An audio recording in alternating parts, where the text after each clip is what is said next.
নমস্কার বন্ধুরা, শ্রীকৃষ্ণের জন্মের পর যমুনা নদী বসুদেবকে সাহায্য করেননি কেন, চলুন তা জেনে নিই। শ্রীকৃষ্ণের জন্মের পর কংসের কাছ থেকে বাঁচার জন্য শ্রীকৃষ্ণের পিতা শ্রীকৃষ্ণকে যখন গোকুলে নিয়ে যাচ্ছিলেন, সেদিন দুর্যোগের কারণে যমুনা নদী ভয়াবহ রূপ ধারণ করেছিলেন। তখন বৈকুণ্ঠ লোকে মাতা লক্ষ্মী শ্রী নারায়ণকে জিজ্ঞাসা করেন, প্রভু, বসুদেবকে সাহায্য না করে কেন বসুদেবের পথে কাটা হয়ে দাঁড়াচ্ছেন এই যমুনা নদী?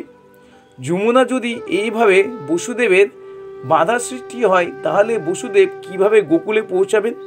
তখন শ্রী নারায়ণ দেবী লক্ষ্মীকে বলেন, যমুনা বসুদেবের পথের কাটা হয়ে দাঁড়াচ্ছেন না। আসলে যমুনা সূর্যদেবের কন্যা হয়। যমুনার জল সবসময় উষ্ণ থাকে ও যমুনার জল কালো হওয়ায় যমুনা যেখানে যেত সেখানে ঋষিদের তপস্যায় ব্যাঘাত ঘটাতো।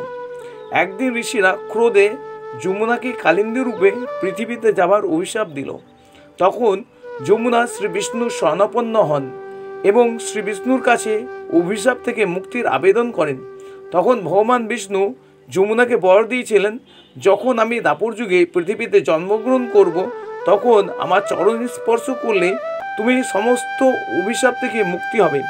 আর সেই কারণেই যমুনা নিজের মুক্তির জন্য ভয়াবহ রূপ ধারণ করে শ্রীকৃষ্ণের চরণ স্পর্শ করার চেষ্টা করছেন।